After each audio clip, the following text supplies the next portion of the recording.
Téléspectateurs de la DTV, bienvenue sur votre émission Voyage. Voyage ni ngeen ko xamee nee nañ leen mooy émission bi nga xam ne day exporté wu tey nag pour ce 3e numéro nous faisons la destination Arabie Saoudite. aji màkk la ñuy dem def ji lan mooy aji màkk mu nekk le 5e pilier de l'islam nekk aussi obligation ci musulman bu nekk bu wér ba pare mën ko nan la ñuy ajee yan mooy condition wu aj nan la ñuy def ba aj loolu lépp ci suñu biir émission voyage nee nañ leen mooy émission bi nga xam ne non seulement dafay voyager ak yéen mais daf leen di orienter seen wàllu voyage cette fois ci ñuy dem Makkatal Mukarram nan la ñuy ajee ci suñu biir émission voyage lay doon. waaw man maa ngi tudd Abdou Aziz Mbaye nekk fii ci délégation pèlerinage ci dogalu yàlla ak ci coobare ki nga xam mooy délégué pèlerinage bi nga xam ne mooy am professeur Abdou Aziz Kébé. képp kuy def pèlerinage sa responsable sa kilifa mooy délégation au pèlerinage benn bu njëkk bi ñaareel bi ci des tamit pour nga nekk privé dafa am lu mu laaj comme da nga noo laaj bu muy ñëw fii ci délégation bi dama lay wax ci délégation bi ba bëgg keroog ngay ñëw ci privé bi ma leeral la diggante ma ak si délégation bi nan lay demee. waaw kay bu dee ci délégation bi dañuy tànn benn plateforme noonu lañ koy tuddee c'est-à-dire béréb boo xam ne dañ koy soppi ci wàllu nu muy defee loo xam ni bu fa xasee dugg pour ñëw ni damaa bëgg a dem Makka doo fa génn te li nga fa soxla yëpp amuloo ko. boo fa jógee nga dem fi nga xam mooy ministère des affaires étrangères fa la ñuy bindee nit parce que tukki bu mel ni Makka ni mu sori fokk ñu identifier nit ki fan la dëkk fokk ñu jël numéro de téléphone fokk ñu photo ko pour xam turam pour mar détaillé bu dara amee ñu mën a xam ni kii fii la dëkk bi mooy adresse ñii photo ngi fi indaale nga sa carte d'identité ñii photo ngi fi n'est-ce pas boo indiwul sa carte d'identité indaale nga sa kayitu juddu ñii photo nga fa nga ñëw ñu defal la nga dem sëriñ ni aw ma carte d'identité ñu jël la defal la carte d'identité nga jóge fa dem visite médicale ñu xool nga jóge fa ñu dem bureau passeport nga jóge fa dem banque boo versé banque bu pare dem fay assurance yóbbu ci délégation ñu enregistré wax la ci ban vol ngay bu defee privé ngay dem nga dem ci privé bi nga bëgg a dem loolu moo fa am délégation bi dafa am quota privé bi am quota boobu mi ngi jóge ci quota bi nga xam ni pays bu nekk da nga koo am Arabie Saoudite réew bu nekk Arabie Saoudite daf laa jox quota pour sa dëkk pour sa réew ñun délégation bi ci 12 850 pèlerins sénégalais yi et 50 pèlerins la am comme quota pèlerins yooyu gouvernement bi am daf ci jël 2000 jox ko délégation bi ni ko moom ngay yóbbu comme dafa dugg ci phase privatisation aj gi ci expérimentation yi lan nekk mu ni li ci des nañ ko jox privé yi bu fekkee ni da ngaa pare foofu ñëw ci délégation bi ci yéen laa bëgg a dem dañ lay inscrire ni ci délégation bi ngay dem bu délégation bi dee am juróomi vol ñuy nit ñi au fur et à mesure ñuy ñëw ñu leen di bind parce que vol bu nekk mën naa def 400 passagers ou plus dans tous les cas lu mu mën a def rek bu ñu bindee ba am 400 pour ñëw ñu tëj ñu premier vol bi tëj na ñu ubbi deuxième vol bi lépp loo war a am lépp loo war a def dañ koy def fii boo jàngee tubaab nga mën koo lire boo jàngee arab nga mën koo lire boo jàngul tubaab te am doom bi jàng tubaab nga lire ko clé USB bi ñu lay joxit dañ koy wax ci wolof di ko wax ci yeneen làkk yi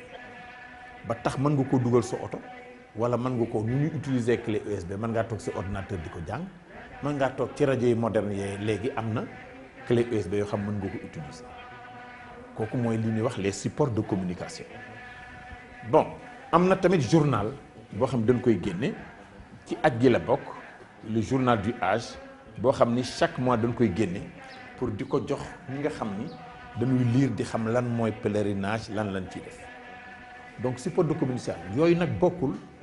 ak communiqué yi xam dañ koy def ci rajo yi waaye bokkul tamit ak séance yi nga xam ni dañ ci jàngal nit ñi nan la ñuy tawaafe nan la ñuy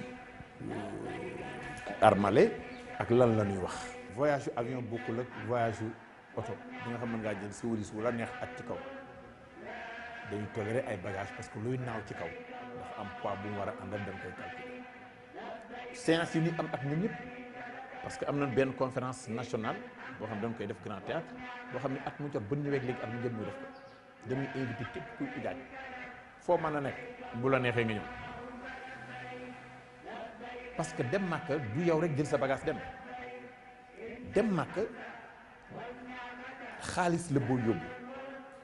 kon problème banque daf ci am somu xaalis bu daf am lim bu mu war a toll kon douane daf ciy am dem Màkka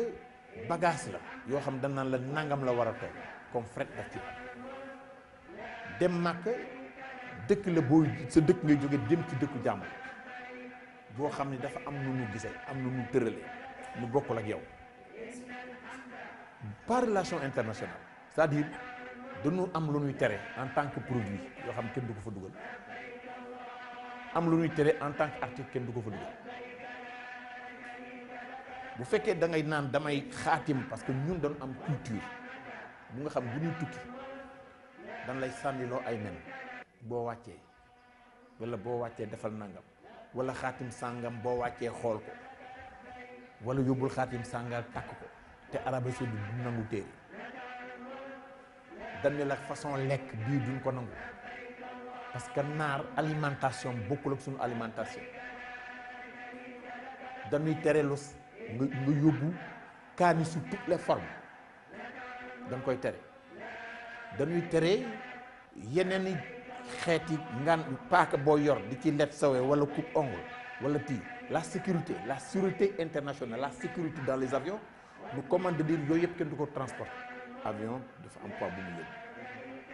mooy tàngam la ñu yóbbu jox nañ la saak yoo xam ne loolu nga ciy def ñu jox la yeneen saak yoo xam ne yow wóor na la mën ngaa dem ba màkk te doo ko utiliser ñu ni la sa poids bi ngay demee boo duggee dugg ci avion bi temps la nga ni waaw ñu peser ko matu mu ëpp mais bi ñu koy peser fekk na nga dem mais buñ la woowee ñëwoo mais kenn du ubbi bagage ci jàmbur dana la ko fay tegal bu fekkee nag da nga conformé wu ci saak bi ñu la jox muy saagu 10 kilos nga daj see bagage dem ça veut dire deux choses ça veut dire que respecter li nga def mais aussi ça veut dire que temps ba nga fay def yére yi ngay yóbbu yëpp doo ko fa soxla mais bu fekkee commerçant nga boo xam nag da ngay jaay ji te loolu ëpp nga bëgg koo jaarale ci pèlerinage pour jaay ji da ngaa war a am conscience war a am jub war a am doylu wala dëppoog li yàlla wax ci aj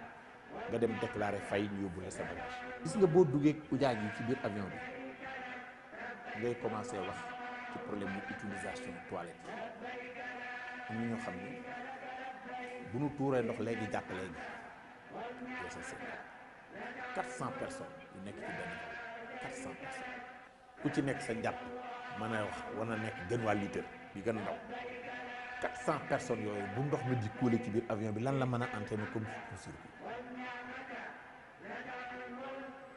loolu nit ñi war nañ ci bàyyi xel ak loo gëm-gëm yàlla ak loo bëgg taxaw njàpp am na ci loo xam bu fekkee dafay indi risque ci yow ak ci ñi nga àndal nga war koo mën a bàyyi ba àgg du tànk boo wàccee Arabie Saoudite boo wàccee ci aéroport bi rek am na ay toilettes yoo xam mën nga fay sa sëñ bon xam nga d'abord délégation bi ak ak privé bi bala ñu fiy jógee fii yóbbu ay ujaaj dinañ dem ay voyage Makka fekk fa ñoo xam dañuy signé ak ñoom pour contrat transport signé ñii pour contrat hôtel signé ñii pour contrat restauration ñooñu ngay signé ñëpp da nga koy signé au préalable parce que ci portail bi da ngay wane ni bindu nga ci am nga transporteur ku lay yóbbu compagnie bi lay yóbbu transport am na compagnie bu lay dalal dëkk ak dëkk tel jour ngay dem compagnie moom moo la yóbbu mais boo yéegee comme ni ngay voyager yow ci avion booy dem à Paris man nga am sa fiche d'embarquement boo xam ni fi nga koy ci biir avion nga koy remplir bu fekkee ni am nga ko te jàng mën koo jëli defal ko mais buñ ko amul ñu ñaan ñëpp ñi nga xam ne ñi ngi fi ñu dimbali remplir ñi bind ñu bindal leen boo wàccee ñu rak parce que boo wàccee l'Arabie Saoudite est très difficile en matière de contrôle bul fàtte ni c'est un pays de sécurité parce que terrorisme àgg na fu nga xam ni contrôler ñi fiy dugg waajib la ci ñoom obligation la donc ce document yi war nga ko yore mar ngaa bañ a yore lu ñuy téye mooy kaani gi nga yóbbu mooy jimbo bi nga yóbbu mooy guro bi nga yóbbu mooy xaatim bi nga yóbbu mooy paaka bi nga xam ni wala kudd fourchette gi la xam dañ ko yóbbu wala sticker bi nga yore di ci mën a dagg sa dara wala dara lépp lu lay tere war ngaa mën a bañ a am nag moom bu buñ ko contrôler sa bagage duñ ko ci fekk mais loolu boo ko defee da ngay rang ba génn bu nu wàccee ba génn ba jël suñu bagage ba pare délégation bi ñi lay accueil ña nga fa groupe bi leen di accueil góor ñi dugg fii jigéen ñi dugg fii buñ góor ñi beree góor ñi ak jigéen ñi ba pare ñu jiitu dem ci hôtel bi mais hôtel bi dafa am service boo xam ne service accueil la tudd mooy bu ñu ñëwee dañ naan bâtiment sàngam bi bâtiment jigéen ñi la car bii jël jigéen ñi ci bâtiment jigéen ñi lay dem am na fa ñoo xam ni ñooy service hébergement ñooñu ñoo naan ñan ñoo bëgg a nekk parce que parfois da ngay gis ñoo xam ne dañuy xamante dañuy miinante seen nekk mooy gën a yomb nga boole làkkat ak keneen ku dégg olof ak keneen affinité linguistique daf ciy am parce que séeréer bi nekk ak moroomu séeréer di làkkante moo ko gën a yóbbu dëkk ak olof boo xam duñ làkkante ainsi que pël on dira que chambre yi par 4 la au grand maximum par 5 ñu ni seet leen yéen ñi juróom yi bëgg a bokk kon ki nga miin ngay bokkal ñu ni yéen juróom mat ngeen juróom ñu ne waaw kaay leen ngeen ànd ak ki mu yóbbu leen niveau temps jël en considération les âges mais au préalable bu ñu ñëwee ba toog avant ñuy dem ñi nekk ci douche yëpp lan leen di wax néeg baa nga fa ak climatiseur am ñoo xam ne xamuñu ko am ñoo xam buñ ko taalee léegi ñu feebar am ñoo xam buñ ko toogee buñ ko taalee danoo am asthme am na ñoo xam ni les douches dafa am chaise anglaise am na ñu ko xamul dañ leen di wax lan la chauffe-eau bi dañ leen di wax lii moo koy fay lii moo koy taal dañ dugg ci néeg bu ñu toogee ba pare immédiatement ñëw wan leen douche yi lii mooy ndox mu tàng mi lii la ndox mu sedd mi lii la sa réchaud électrique mi ngi fi boo soxlaa ndox mu tàng butéelu ndox yaa ngi ci sa biir néeg wala ci biti ci hall bi mën nga ciy jël lu la neex nga indi boo bëggee tàng ndax nga sotti tout ce qui est petit déjeuner sa fromage sa beurre sa café sa suukar mi ngi fi ci néeg bi doo wàcc lu jël sa kaas yooyu yëpp dafay am ci néeg disposition yi donc transport bi loolu lay jariñ bu leen indee transporter leen d'abord première séquence deuxième séquence mooy ñu loger leen mu des l'alimentation dañuy joxe ndékki añ ak reer. après Abdou Aziz Kébé dégg ngeen ko fu mu toll nii état wu Sénégal am na obligation yóbbu ñi nga xam ne mooy 12000 pèlerins ci Makkatal Mukarram ñu matal seen 5e pilier de l'islam maanaam def seen aj mais ñoom direction générale au pèlerinage 2000 pèlerins la ñuy jël yeneen 10 000 pèlerins yi voyagistes privés yi ñoom ñoo ko war a transporter mais du ñu génn direction générale au pèlerinage parce que ku wax aj Makka après organisation dafa nekk 5e pilier de l'islam waxoon nañ leen ko au début de l'émission donc il y a des choses yoo xam dañ ko war a def ci suñu wàllu diine gis nañ ki nga xam ne mooy imam Jabel Kouaté moom moo yore lépp loo xam ne mooy activité religieuse yi aux directions générales au pèlerinage nan lay demee yan mooy obligation yi mais surtout fan la ñuy yéenee armal fan mooy nan la ñuy armalee lan mooy aj nan lañ koy defee ban déroulé nan la ñuy defee suñuy ziyaar nee nañ leen tey voyage daf leen di orienté ci suñu aj Makka moo tax direction générale au pèlerinage lañ ci àndal imam Jabel Kouaté nan la ñuy defaree suñuy faratay aj. waaw imam Jabel Kouaté mooy benn sénégalais la bu nekk jullit nekk doomu réew mi di liggéey ci aj bi nekk président commission religieuse bu délégation générale au pèlerinage bi docteur Abdou Aziz Kébé jiite nekk imam ratib juma ji nekk HLM 5 waaw aj Makka gannaaw ba nga waajee doon doomi jullit d'abord mën ko ci sa yaram mën ko ci sa alal léegi nag booy aji aj dafa am yoo xam ne moom la ñu tuddee arkaanul hajj moom la ñu tuddee les piliers de l'islam bokkul ak ñuy tuddee waajibaat nga xam ne mooy les obligations bu fekkee da nga jël maanaam ponk yi ñeent la aj buñ koy wax munoo ko defee fenn fu dul màkkatal mukarrama xam nga loolu mooy maanaam spécificité bi ne si aj xam nga julli mën nga ko defee sa kër mën nga ko defee ci sa jàkk azaka fam la fekk mën nga ko génne weeru koor fam la fekk mën nga ko def mais aj benn bërëb rek nga ko mën a defee mooy màkkatal mukarrama donc mooy nga paas wér nga dem màkk nga aji foofu aj bi nag buñ koy wax dafa am ñeenti ponk yi bi njëkk mooy li ñu tuddee armal d'abord il faut nga maanaam armal gi nag tekkiwul olof nag fii ñu ci bari dañu jaawale armal al ihraamu buñ koy wax mooy niyya bi muy yéene bi nga yéene bu ñu jiitoo Madinatul Munawwara xam nga Madinatul Munawwara étape la boo xam ne bokkul ci aj waaye nag dañ fay dem ziyaara ji ndax lu tax fa la sang bi tëdd sallallahu alayhi wa sallam te it am na ay bërëb yu taarixee looloo tax fii au Sénégal ngay gis nit di aji ni la maa ngi ziyaara ji yonent Yàlla Muhammad sallallahu alayhi wa sallam fekk ziyaar du ponk ci aj mais yonent bi buntu bi da ngay dem comme en quelque sorte da nga koy tàggu ji parce que nit ñi cofeel bi ñu am ci yonent bi sallallahu alayhi wa sallam boo leen waxoon dem nañ màkk ba ñibbisi te jaaruñ ci ñoom saa sallam dina am lu manqué ci ñoom donc foofu buñ fa jiitoo ziyaara yonent bi ziyaara ay bërëb yoo xam ne ay bërëb yu taarixe la comme Uhud nga xam ni juróom-ñaar fukki saxaaba ñu ngi fa tëdd fa tabaarakallah dinañ fa yóbbu ujjaat yi buñ fa jógee dinañ leen yóbbu masjidu Quba mooy jàkka ji ñu njëkk a sos bi nga xam ne yonent bi alayhi salaatu salaam ba mu gàddaay jógee màkka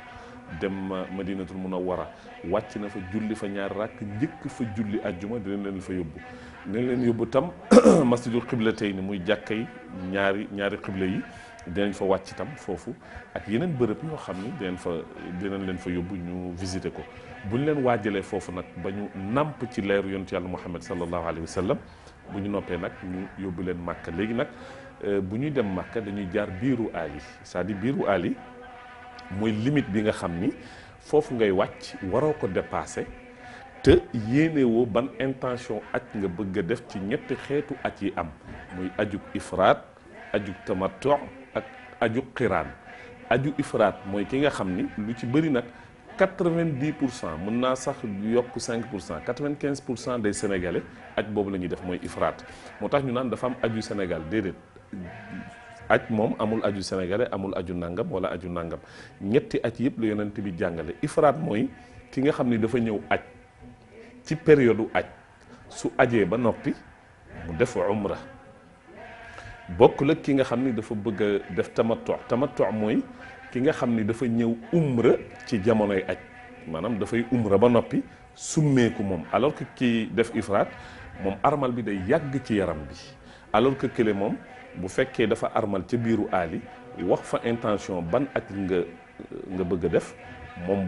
bu demee ba def tawaaful umra maanaam kii def tamattu alors que ki doon def ifraat day def tawaaful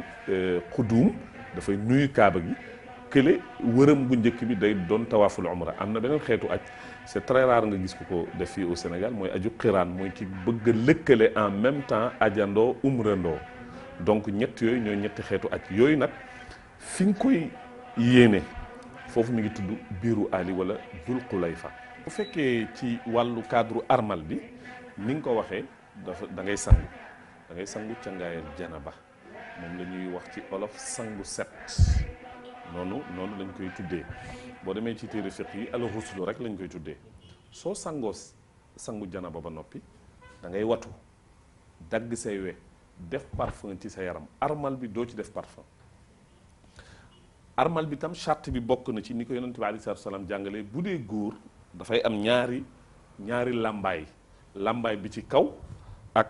maanaam sër bi ngay xam ni moom moo tudd isaar moom ngay woddoo bu dee góor du jiital dara léegi nag dafay am benn sër boo xam ni moom ngay woddoo ñun nag dinañ leen koy wan yu ci bare bari ni leen nii nga koy defee nga xam ni doo jiital tubéy doo jiital dara comme ni nga ko waxee pour mu bañ a nekk lu tabu alors que bu dee jigéen day jiital ndax ni ko yàlla bindee moo tax moom jigéen may nañ ko mu sol loo xam ne day am ñaw alors que góor làmbaay bi muy sol duñ ko ñaw duñ ko tapp duñ ko def dara du jiital dara donc ñaari làmbaay lay doon waaw bu fekkee dafay def ifraat moom bu fekkee dafa wàcc biiru aali bu donc wàcc na ci hôtel yi sangu na parfum wu na bu wàccee ci biiru aali foofu nga xam ni sol na fa li nga xam ni moom mooy armalam ca hôtel ba armal bi bu du tàqaliko moom mi def ifraat bu fa ñëwee ba wàcc biiru aali wax intention ban aj la bëgg a def dem nag di labbayka ba àgg Màkka bu defee tawaaful quduum dootul dindi làmbaayam du ko dindi ba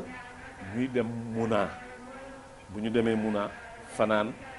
dem nu mu tudd Arafa xëy dem Musdalifa xëyee fa dem sànni jamra bésu tabaski bu ñu sànnee jamratul aqaba bésu ayit bi nag bu ñu ñëwee ñëpp dañuy sunna ñu nit dañu ut ay jigéen yuy wane jigéen ñi noonu it naka la ñuy armale moom it dafa xaw a spécial tuuti mooy may nañ ko mu sol yére boo xam ni dina am jiital te dina am ñaw ndax ni ko yàlla bindee moo tax ni ñu xawee sévère ci góor jigéen moom tabaarakallaa bokkul na sol lu yiw na sol lu jot mais armal gi dafa am yére armal bi mooy intention wu ba nga demee ca biiru aali wàcc ni ban aj laa bëgg a def bu fekkee da nga bëgg a def ifraat da nga naan labbayka hajjan yàlla wala nga wax ko ci làkk bi nga dikk naa pour aj jëf jooju moo tudd armal mooy yéene mais yére bi yére armal la nekk. question bu am solo la yére bu weex bi du ci obligation armal mën nga sol yére bu ñuul moo tax di nga dem Màkka gis ay jigéen yu bokk ci yeneen nation di sol yére yu ñuul mën nga sol yére yu weex moo tax ma ne armal bi bokkul ak yére armal bi mooy intention bi yére ba ngay sol nag nga xam ni amoo droit summi ko lu dul ngay sangu wala ngay def dara mais moom ngay fanaanoo moom ngay sol léegi nag armal bi c'est une occasion ci l'islam pour mu fàttali ñu yaa ngi ci aj moo tax man yu ci bëree bëri am na ujjaaj yu bëri dañuy ñëw li ma imaam léegi man xaw ma ban aj laa bëgg a def léegi yow lan nga may conseiller dama naan la defal ifraat ndax lu tax tant que yére armal baa ngi yàgg ci sa yaram su boobaa di ngay bàyyi xel ni yaa ngi ci aj ba lépp lu ñu lay tere ci aj bi di nga ko mën a bàyyi may nañ la à la rigueur montre pour nga mën ci xool sa heure mais jaaro da nga koy dindi lépp looy takk fa tabaarakallaahu chaîne à la rigueur may na ne lunette ndax loolu ci maanaam santé nit la bokk lépp lu ñuy takk daal dañ koy moytuloo nit ki su fekkee dafa armal dañ leen di préparer ci loolu psychologiquement depuis l'étape de Dakar par des cours de formation et de simulation yoo xam ni la commission religieuse ñoo leen ciy sensibiliser ñun dañ leen di taxaw def ay démonstration ni leen sër bi nii nga koy takkee boo ko takkee nii lay demee ak nii ak nii ak nii donc yow boo demee Màkka wax dëgg yàlla xam nga Màkka looluy objectif bi maanaam tey góor gu musul wodd ñun la wodd gis nga xoola c'est compliqué mais tam dafay wane ni dafay def ak toroxlu ci yow dafay def ci yow tawaadu wàcc dama la jox exemple mais boo demee Muna nga xam ni foofu ñëpp fay daje xam nga sax bu ñu demee ville bi Màkka ñee hôtel bee la ñuy jël ñee hôtel bee mais Muna dañuy réserver benn partie ni fii c'est pour c'est-à-dire le peuple sénégalais bi nga xam ni ñëw nañ agsi mais foofu par exemple douche yi c'est-à-dire à Muna yow nga bàyyi sa kër am fa douche boo xam ni dañ la koy cuuraayal chaise anglaise nangam ñu jékki-jékki rek ni la nag douche yi booy ñëw da ngay rang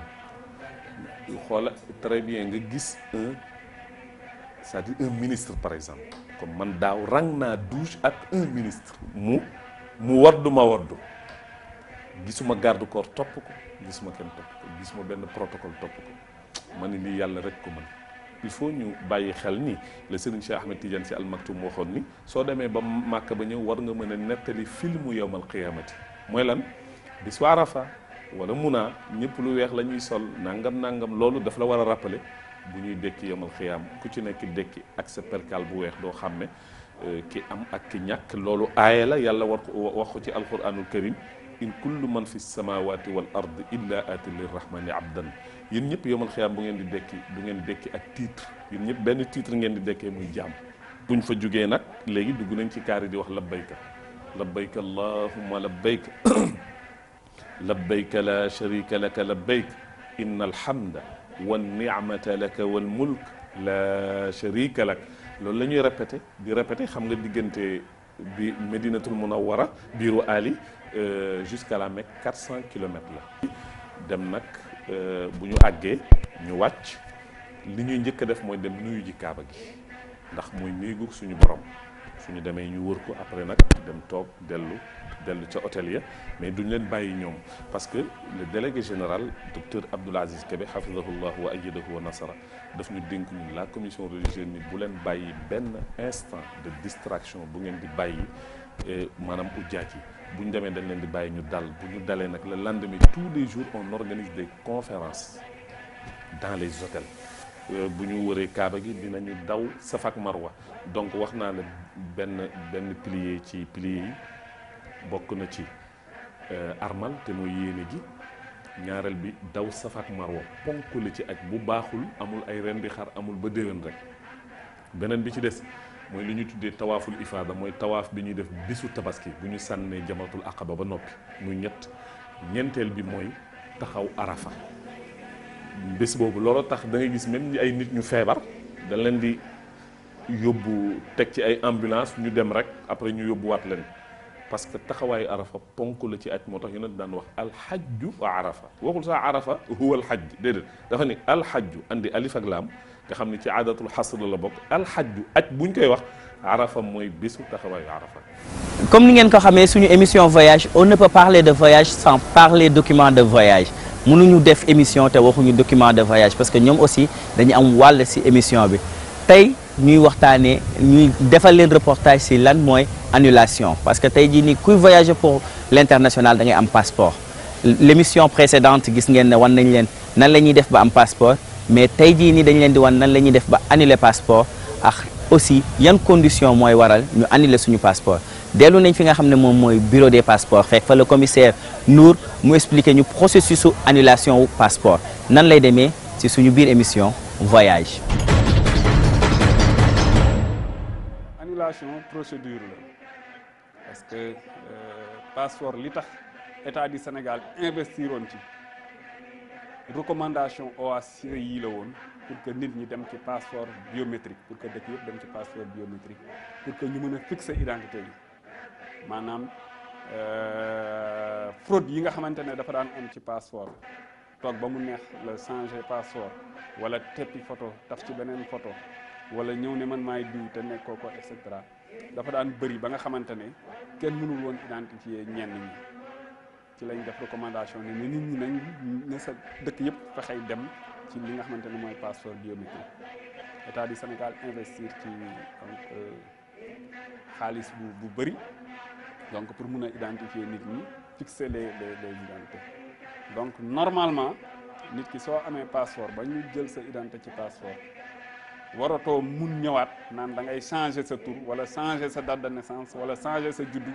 pour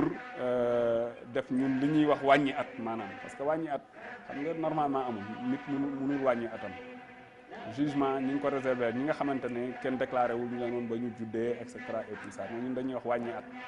da ngay ñëw bëgg a juddu telle date amoon kayit xëy suba bëgg a wàññi sa at dem defi jugement wax ne mosuma am kayit pour bañ yooyu moo taxoon ñu def le passeport biométrique pour fixer nit ñi yenn yi nag moo tax soo fekkente ne loolu rek moo la tax a jóg ay wàññi attaque wala def fraude wala def loo xam ne du yoon soo ñëwee dañuy rejeter sa demande boobaa kenn du mun annuler sa passeport dañ la naan demal nga jël sa date de naissance bi nga xamante ne moom nga amee woon passeport date de naissance bi normal bi nga defar si sa passeport parce que ay nawle lañ seqal aussi liggéey bi ñoom dañuy jël empreinte comme ñun soo déposé sa visa am nañ sa identité suñ leen délivré beneen passeport yow nga ñëw présenté leen ko ñu ne voilà sénégalais yi seen ñi nga xamante ne ñoo leen di defal passeport déjà sérieux wuñ parce que ñoo joxe passeport bi joxe passeport ba ainsi de suite nit ñi nag duñ ko comprendre parce que dañ lay mere yaakaar ne loo xam ne da ngay ñëw ba mu neex la rek nga changé date de naissance wala nga changé tour la mais du warul demee noonu. cas yoo xam ne nag day justifié wu ñu def annulation maanaam du annulation sax mais correction lay nekk dañuy corriger parce que parfois mu am erreur ci date de naissance su nit ki parfois mu am erreur matérielle ci nit ñi bindee tur bi parfois mu am erreur ci nit ñi bindee sant bi parfois mu am erreur ci numéro yi. parce que day am arrivé assez souvent que ñaari nit bokk nu mu tudd numéro d'identification nationale maanaam numéro carte d'identité loolu ça peut arriver cas bu demee noonu soo amee nag boobaa dañuy def lu ñuy wax correction procédure la boo xam ne également dafa am un certain nombre de papiers am na kayit yoo xam ne moom ngay déposer boole ko demande adressé ko ministère de l'intérieur ñu yónnee ñu ko ñun ñu defal la sa correction ci kaw jàmm. annulation aussi su fekkee cas de force majeure la parce que force majeure dafay am passeport yi ay nit a koy defar du ñu ay machine donc force majeure vraiment su amee nit par exemple koo xam ne feebar na ba war a dee ñu war ko évacuer xam nga foofu doo nekk di seet naan disons amoon na état civil ak yooyu bakkan bi ngay jéem a sauver bu boobaa foog nga délivrer ko passeport mais am na procédure boo xam ne nag fa lay jaar donc am na kayit yoo xam ne aussi dañ ko koy laaj minimum de papier pour defaral ko pour annuler passeport bi nga xamante ne moom la yoroon defaral ko beneen passeport dans les mêmes conditions que les autres passeports quoi. Ici c'est la salle biométrique. Voilà, c'est ça la biométrie. Maintenant ñu noonu voilà. Voilà, vous avez ici la. Il a fait d'être la salle biométrique aussi, c'est la salle de production. Non, c'est pas la salle de production, cette salle électronique. Voilà. À l'issue, on leur remet le récépissé de dépôt. Donc, parce que les dossiers également sont vérifiés ici pour voir en fait si tout a été. Dire qu'il y a également la possibilité pour les personnes qui sont dans l'incapacité de se déplacer. toujours émission voyage ni ñu leen ko waxee tey dañu leen di yóbbu fi nga xam ne mooy Makkatal Mukarram ñu def suñu 5e pilier de l'islam aj màkk nag mënu la ànd ak noflaay aj màkk dafa am ay obligation yan obligation moo war voyagiste yi mais aussi pèlerins yi yan obligation la ñu am comme da ngay jóge benn pays dem beneen pays ba pare aj nekk loo xam ne rendez-vous la monde bi yëpp joxante fa rendez-vous ku si nekk am na noo war a demee ku si nekk aussi am na noo war a mel sekk nañ ak waxtaan ak ki nga xam ne moom mooy El Hadji Massamba Diaw nekk coordonnateur pour le bien-être des pèlerins ñu waxtaane lépp loo xam ne nekkin la ak nekkuwaayu pèlerins yi si Dakar si Médine si Mouna Mousdalifa Arafa wala Makka en général nan la pèlerin bi war a mel yan comportement la pèlerin yi war a am El Hadji Massamba Diaw lii la wax. maa ngi tudd El Hadji Samba Diaw donc nekk un acteur du pèlerinage à la Mecque jiite tamit l'association pour le bien-être du pèlerin. nga pèlerin bi dafa am ay droits mais dafa am ay devoirs bu ca nekk rek dañ ko war a leeral ndax yi saa ñàkk xam mooy indi souvent ay problèmes yu bari te loolu lépp si y a une bonne communication yaakaar naa ne jàmm rek ay am parce que ki nga xam ne jóge na këram am intention muy pèlerin bi ne tey ren kat dama bëgg aji màkk am na yoo xam ne lu bari waajal na ko boppam bu ko waajalee boppam nag ba ñëw am na yoon woo xam ne fa la war a jaar waaw ci étape de Dakar pèlerin bi ku ne day dem Makka comme nii ñu ko defee ren nga xam ne teel na noo ubbi ndax Arabie Saoudite nang bu ñu waxantee dëgg du Sénégal mooy dicté loi mais Arabie Saoudite mooy wax ne bëgg naa ngeen tijji heure sangam bëgg naa ngeen tëj heure sangam waaw portail électronique bi nga xam ne tamit ca lay ñëpp di jaare maanaam pèlerin yëpp di jaar nga xam ne kenn mënatu la ku la ne danaa la digal visa pèlerin ñëw ñu ne la danaa la wutal visa c'est boo nga xam ne kooka dalay nax parce que tout se passe dans le portail électronique te portail électronique bi lu fiable la ba nga xam ne bu njëkk da nga daan gis ñoo xam ne dañ lay wax ne kaa ñu yóbbu la Makka ba nangam baa ñu yóbbu la Makka daan ma génn le visa loolu daanaka mënatul am kon pèlerin bi bu jógee am intention ne day dem Makka dafa war a dugg ci lu leer a leer benn bu dee day dem Makka délégation baa ngi fi bu teelee dem dana fa am place bu dee tamit ci voyage ci la bëgg a dem parce que am na ñoo xam ne danañ bëgg a dem waaye ci voyage ci leen bëgg a demee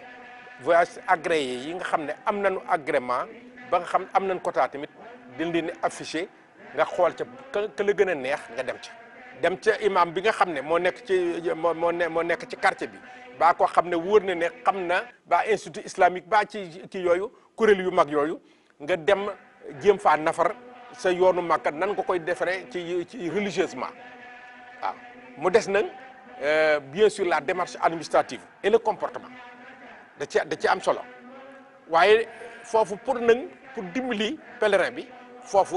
obligation la pour que délégation ak voyagiste bi ñu am ay religieux nga xam ne bu ñu àndee ak pèlerin bi daanaka religieux bi mooy jiitu di la wax defal lii waxal lii tari li na saar sàngam baa mu tari ko nga topp ci loolu tamit am na fa lu ci bari pèlerin bi tamit buy dem dañ koy buuree ci maanaam ci am njàng ba nga xam ne farataam yam war a def dëgg da koy bàyyi di defaat leneen donc boo gisee au niveau de la délégation mu am un bureau religieux dajale privé yi dajale voyagistes yi les religieux voyagistes yëpp ñuy daje di gisante li nga xam ne jariñ na pèlerin bi rek lañ koy jox encadré ko ba ay farataam mat maanaam pèlerin bu maanaam bu xelam dalul jërul muy dem pèlerinage psychologiquement war naa préparer boppam ne xam ne ci lu métti la jëm gis nga pèlerinage ku la ko yombalal yombul boo defee fi da yombul ci waxin ndax seetal bu njëkk na pèlerinage daan deme nga xam ne ci da nga daan jóge fii bala ngaa yëg ay 2 mois lay doon ay ñetti weer koo xam ne bala ngaa jóge fi sax da ngay mélange sa bopp parce que xamoo ba xam da nga ñëwaat muy condition yoo xam ne yu métti la addinay dox ba nga xam ne léegi da ngay jóge fii avion bi day jóge fii def 7h30 8h wàccee la directement Médine nga xam ne jaaratoo Jidda ak Médine la lay wàccee nga wàcc def say formalité génn dugg sab kaar bu sedd guyu dem hôtel waaye loolu lépp du tee métti na dafa métti bu leen ko yombalee yombul pèlerin bi nag li mu war a saytoo mooy ba nga xam ne pare na def na li ko war fay na xaalisam ba ñu inscrire ko ba wutal ko vol ba def lépp mu am benn confiance bu mu am ak maanaam état bi maanaam délégation ama toog tamit voyagiste bi ko yóbbu bu ca confiance amul leen amu ca waaye il faut nga am loo yore ci sa poche boo bëggee déplacé wu dans le cadre officiel bi nga xam ne moom la ñuy war a déplacé wu nga bëgg a def joxe say soxla dem Jidda dem nangam baa nga jënd say nangam baa ñu togg tey dara nga ne lii kat neexuma nga jënd lu la neex waaw da nga nekk dans un circuit parce que la ñu fay def lépp mën naa bañ a neex kenn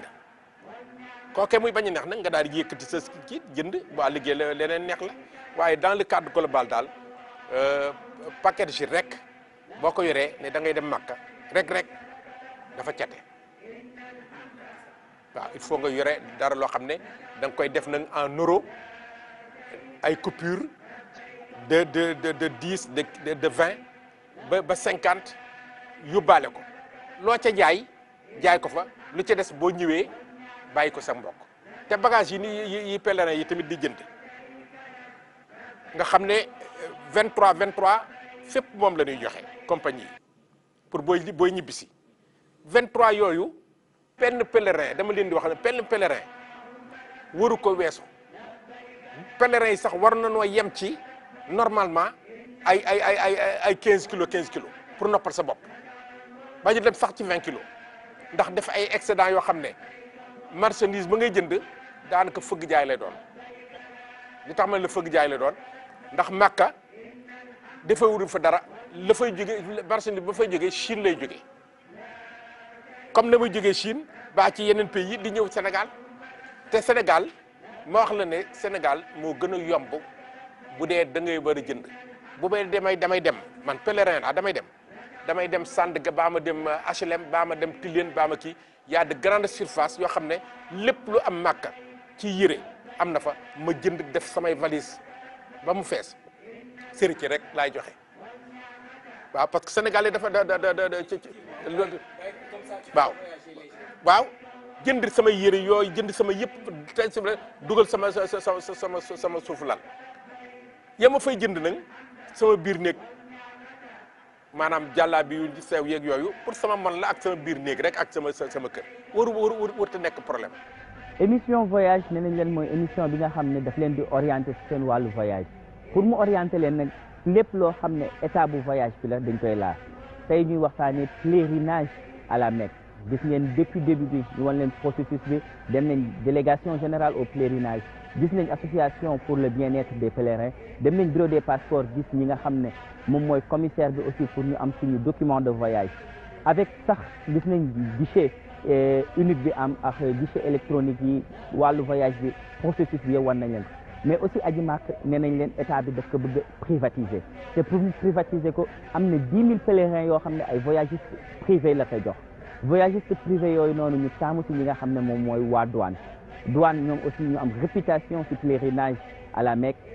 nan la ñuy organiser seen pèlerinage mais aussi yan conditions la ñuy matal nan ngay voyager pour la douane dem nañ douane gisi gi ki nga xam ne moom mooy le commissaire le colonel Issa Ndiaye ñu si fex moom waxtaan mu wax ñu lépp loo xam ne mooy processus waaye lépp loo xam ne tamit mooy condition pour voyager avec la douane. Colonel Issa Ndiaye c'est un fonctionnaire, c'est un inspecteur principal des douanes nekk ci administration des douanes mais en même temps mu nekk ci association bi ñuy wax association d'entraide des agents des douanes pour la Oumra et le pèlerinage aux lieux saints de l'islam. Donc su weesoo membre association bi te membre yi mooy ñan mooy ñi nga xamante ni agent des douanes lañ ak ñi nga xamante ni personnel civil lañ mais di liggéey ci biir administration des douanes ñooñu ñooy membre yi bu dee góor la mën nga nekk membre sa jabar mën na nekk membre sa doom mën na nekk membre waaye ñooñu rek ñoo mën a nekk membre waaye mën nga yóbbu sa waajur mën nga yóbbu keneen koo xamante ni daf la jege ci deret wala daf la jege ci dëkkandoo su fekkente ni quota bi may nañu ko te nga ñëw ca waxtu ba nga war a ñëwee bu loolu weesoo dañu nekk dans une administration war nañ ko mën a yaatal ba ci ñi nga xamante ni ñooñu yilif li ci mel ni suñu ministère de l'économie et des finances bu ñu amee seen i pèlerins dañ leen di jël li ci mel ni yeneen ministères yi li ci mel ni de façon générale l'administration sénégalaise de façon générale ku ci am aussi pèlerin dañ koy jël parce que lépp ci administration bi la parce que nit ki aussi am na choix pour dem fan lañ mën a demee def juróomeelu ponkam ñooñu mooy ñi nga xamante ni ñoom ñoo mën a voyager ak association fii sabilillah ci kaw quota bi mayee ko douane aussi association la boo xamante ni fii sabilillah moom mooy pàcc bi nga xamante ni moom mooy organiser pèlerinage te ku ne fii sabilillah wax ci yoonu yàlla te yoonu yàlla yaakaar naa intérêt warul tax nga def ko bénéfice warul tax nga def ko da nga war a def ce qu'on appelle un don de soi mu nekk loo xamante ni social lay doon ci social boobu noonu association bi membre yi ñi nga xamante ni dañuy cotiser dañ ci gis koo xamante ni délibérément danaan damay cotiser pas pour dem màkk mais damay cotiser pour bokk ci ñi yóbbu ay nit màkk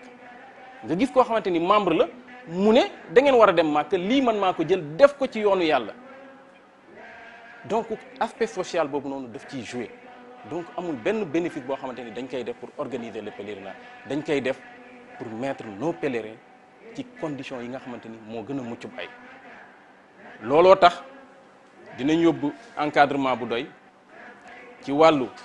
côté technique maanaam lu ki mel ni ay docteur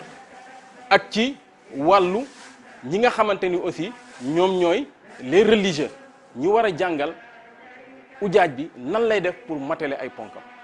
ak ñi nga xamante ni dañ leen di yóbbu ngir seen kattan ñu mën a jàppale ujaaj bi su waree tawaaf mu tawaaf su waree dem defi ji ay acham mu dem defi ji ay acham su waree yenu buñ ko waree yóbbu aéroport mu jàpp ci buñ ko waree yóbbu Mina mu jàpp ci nekk ci service ujaaj bi ba keroog ujaaj bi di ñibbisiwaat fii ci dëkkam donc loolu yëpp service la boo xamante ni yombul te dafa am njëkk waaye njëkk boobu noonu yëpp booy seet daanaka association bi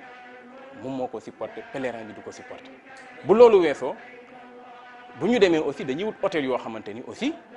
c'est des hôtels 5 étoiles Médine hôtel 5 étoiles la ñuy dëkk Makka hôtel 5 étoiles la ñuy dëkk aussi buffet international la ñuy demandé te ba pare te pension complète la ñuy offrir à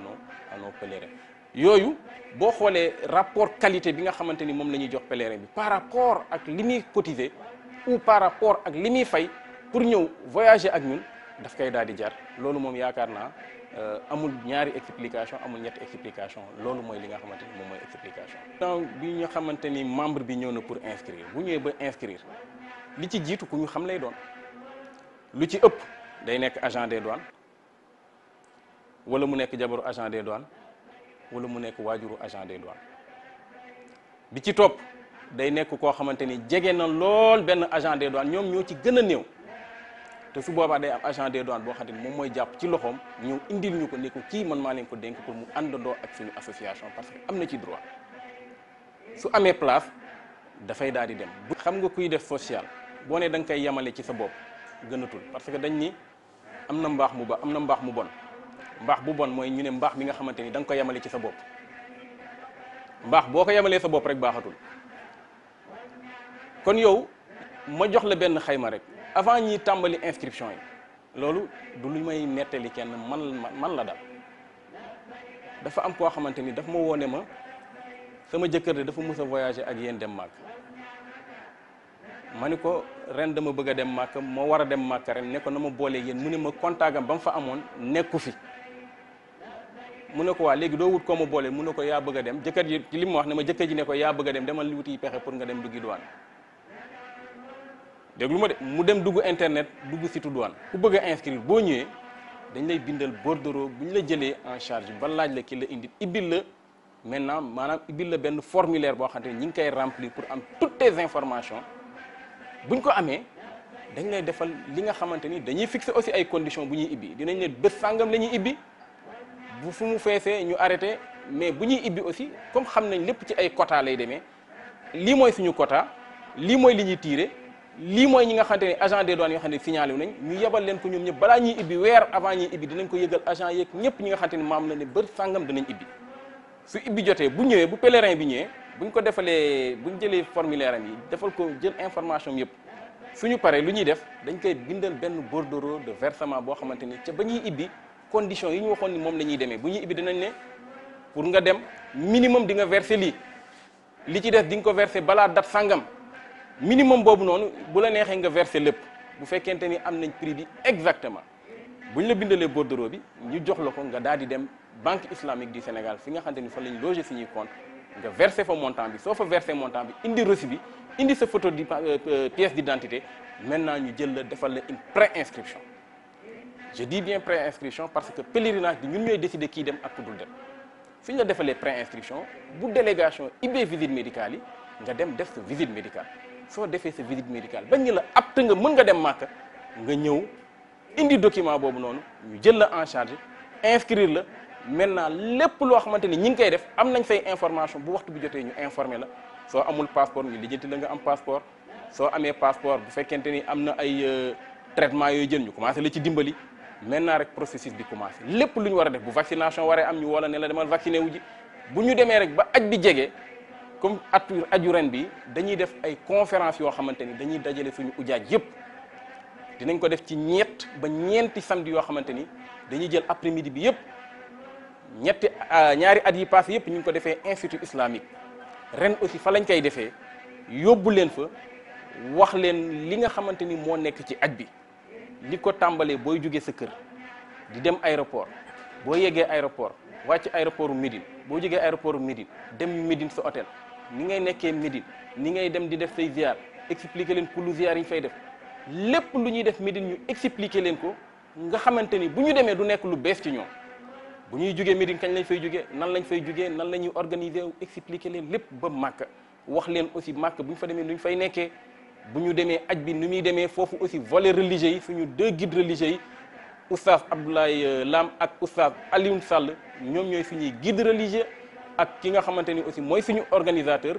mooy le secrétaire général daf fi nekkul dafa tukki mooy Cheikh Tidiane Fall bu fi nekkoon dina def intervention joxe toutes les informations utiles yi nga xamante ni pèlerin bi dina ko soxla moom it lépp lu mu bëgg a laaj parce que aussi tukki aj dafa métti ku koy def di nga bëri looy jaaxle ku koy def di nga bëri looy laajte di nga bëri loo xamul di nga gis koo xamante ni jàng na téere fiq yëpp ci aj mais lu mu musul def foog mu jaaxal ko ce sera l'occasion mu laajte lan la bëgg a xam lan la xamu woon lan moo leeru ci boppam lan la bëgg mu leer ci boppam buñ ko defee ci ñetti formation yooyu noonu bu ci mujj bi ñu defal leen vaccin bi nga xamante ni moom mooy vaccin grippe bi nga xamante ni moom lañ war a mujjee def bu ñu leen ko defalee defal leen remise documentaire yi jox leen seen passeport yi jox leen seen visa yi jox leen seen billet d'avion yi ci ñi nga xamante ni mën nañ ko yor même ñi nga xamante ni dañuy am dut ni bu ñu leen ko joxee mën nañ ko bàyyi ginnaaw mën nañ leen ko téyel ba bés ba bu jotee bu ñu fekkee aéroport ñu jël ko jox leen ko encadré leen dugal leen ci vol bi encadré leen ba keroog ñu leen indiwaat aéroportu Dakar delloo war leen seen i waajur liñ lay jaay moom mooy déterminer ndax cher na wala cherul parce que cher du ci dañ koy xaymaa rek ci 1 million la 10 millions la 10 millions nit mën na jaay nit 10 millions te mu yomb lool douane aussi loolu daf ci am li ñuy jaay li wóor ba wóor mooy pèlerin bi lu mu fay suñ ko dollilul xaalis dese luñu ko xaalis xaw ma ndax dégg nga li ma wax suñu ko dollilul moom ci li mu fay ñun yore luñu ko xaalis donc loo tax ma ni la cherul te aj mooy suñu juróomeeli ponk yàlla daf ci charto nga mën ko mu doon benn yoon ci sa dund am na ñoo xamante ni rek jaral na leen lu ne mais jaral lu ne boobu taxul aussi ñu ne dañuy fixer loo xamante ni mënul ne dañuy fixer loo xamante ni dina nekk loo xamante ni parce que duñ ko fàtte mukk dañoo nekk ci réew moo xamante ni koom-koom bi demeewul noonu te kuy liggéey ci fii sabilillah da nga war a def loo xamante ni nit ki dana ko mën a def te ba pare mu def ko ci na mu gënee parce que fay 3 millions 500 dem te sa ponk ba ngay def am na lu la gaar ba mënoo ko def fay 4 millions def ko ba def lu ëpp la nga xamante ni moom nga doon séntu yaakaar naa bu boobaa 4 millions yi cherul waxuma ni rek 4 millions la ñuy fayeeku wuñu 4 millions am na ñoo xamante ni at bu jot ci yi ma mës a dem yépp ci encadrement bu ñu defee suñu pèlerinage ba pare dina ci am pèlerin yoo xamante ni ñoom ñoo ñëw dab ñu ne ñu yéen kat dañ leen a waroon dooli xaalis parce que li ngeen ñu jox fayuñu jox ngeen ñu lu ëpp li ñu fay kon daanaka cher mënuñu ko wax te comme pèlerinage aussi nekkul prix fixe boo xamante ni mën nañ ne ren lii la déwén loolu lay nekk daaw lii la woon d'ailleurs la preuve daaw jéeg lu ñu defoon ak ren li ñu def bokkul boo xoolee li commission nationale di organiser bokkul boo demee ci marché bi di nga gis koo xamante ni li commission nationale li délégation nationale def la def koo xamante ni yokku na ci tuuti koo xamante ni yokku na ci lu bari mais ça dépend ci produit bi ñuy joxe mais ñun li leer ba leer mooy su fekkente ni dañuy xayma rek xool li nit ki fay ak liñ ko jox suñu pèlerinage bokk na ci li gën a yomb sur la place. pèlerinage à la Mecque tey li moo nekk suñu émission voyage ñu doon dem destination Arabie Saoudite matal suñu juróomeelu ponk diine bi mu nekk lan aj màkk nag dafay sax soppi tur ndax dañ la naan ajaratu wala alaaji nan la ñuy ajee dem nañ gisi bi nga xam ne moom mooy délégation générale au pèlerinage yan farata aj la ñu war a def gis ngeen ko si suñu biir émission jox nañ kàddu ñi nga xam ne ñoom it ñooy voyagistes privés yi pèlerins yi aussi am nañ ci seen wàll jox nañ leen ko ci biir émission bi di leen wax ne aj màkk obligation la ci musulman bu ci nekk soo ko mënee day nekk obligation ci yow mais gënati na boo ko defee ci sa ndaw maanaam le père très jeune voyage ñii lay demee weer bu nekk ñu ñëw ak yéen voyager ak yéen ci dëkk bi nga xam ne moom ngeen bëgg a dem ma leen di jox rendez-vous prochainement ci suñu beneen numéro voyage